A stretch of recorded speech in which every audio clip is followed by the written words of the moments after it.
Et dans le même temps, à Namur, des jeunes de la FGTB et de la CSC dénoncent la limitation dans le temps des allocations d'insertion. C'est là aussi une mesure fédérale, mais c'est bien à Namur, au Parlement wallon, que ces jeunes sont allés chercher le soutien des députés régionaux. Ugango.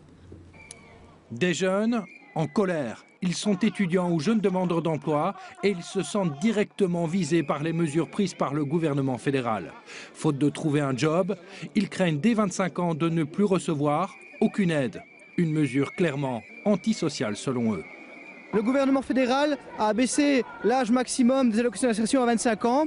Et moi, étant inscrit comme demandeur d'emploi à 24 ans, au mois de juin j'ai 25 ans, au mois d'août je vais toucher mes allocations d'insertion et donc je n'ai droit à rien. Qui va payer les pots cassés ? Une jeunesse qui refuse de payer au prix fort les économies budgétaires. Des mesures qui les obligeront à devenir des tanguis, ces jeunes qui restent trop longtemps au crochet de leurs parents.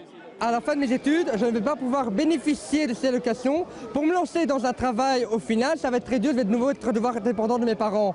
Et ça va être assez compliqué quand même. Sans ça, on va rester encore plus longtemps chez les parents, puisque le job préfère justement que les jeunes aient de l'expérience, et nous, en sortant d'école, on n'a pas d'expérience. Donc on devra être plus dépendant plus longtemps chez nos parents, quoi. Et c'est pas toujours évident pour les temps qui courent.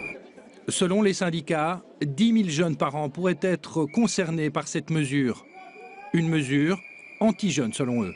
Oui, c'est un scandale parce que de un, c'est changer les règles en cours de jeu.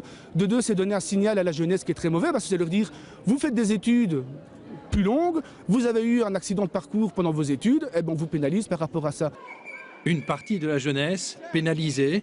Un scandale pour les 300 manifestants qui se sont rendus ce matin au Parlement wallon, espérant le soutien de tous les députés.